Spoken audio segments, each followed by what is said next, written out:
কোনো নারী যদি সে চাকরি করতে চায়, সে যদি পয়সা উপার্জন করতে চায়, তাহলে হালাল উপায়ে যে কোনো কর্মসংস্থানের মাধ্যমে, যে কোনো কর্মের মাধ্যমে নারীর জন্য হালাল উপায়ে সম্পদ উপার্জন করার সুযোগ এবং অনুমোদন ইসলামী শরীয়তের মধ্যে রয়েছে।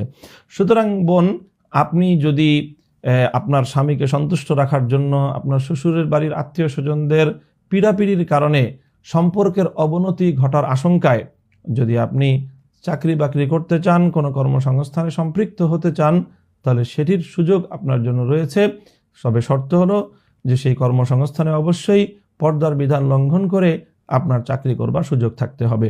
যদি পর্দার বিধান, আল্লাহর হুকুম এবং শরীয়তের বিধান রক্ষা করে যদি চাকরি করার সুযোগ এবং অবকাশ থাকে, তাহলে সেই ক্ষেত্রে স্বামী এবং শ্বশুরবাড়ির লোকজনের এই পীড়াপিড়ির কারণে আপনি যদি চাকরি করেন, তাহলে সেই চাকরি করার সুযোগ আপনার রয়েছে। তবে পয়সা উপার্জন করার জন্য আপনাকে চাপ প্রয়োগ করবার শরীয়ত সম্মত অধিকার আপনার স্বামীর নেই।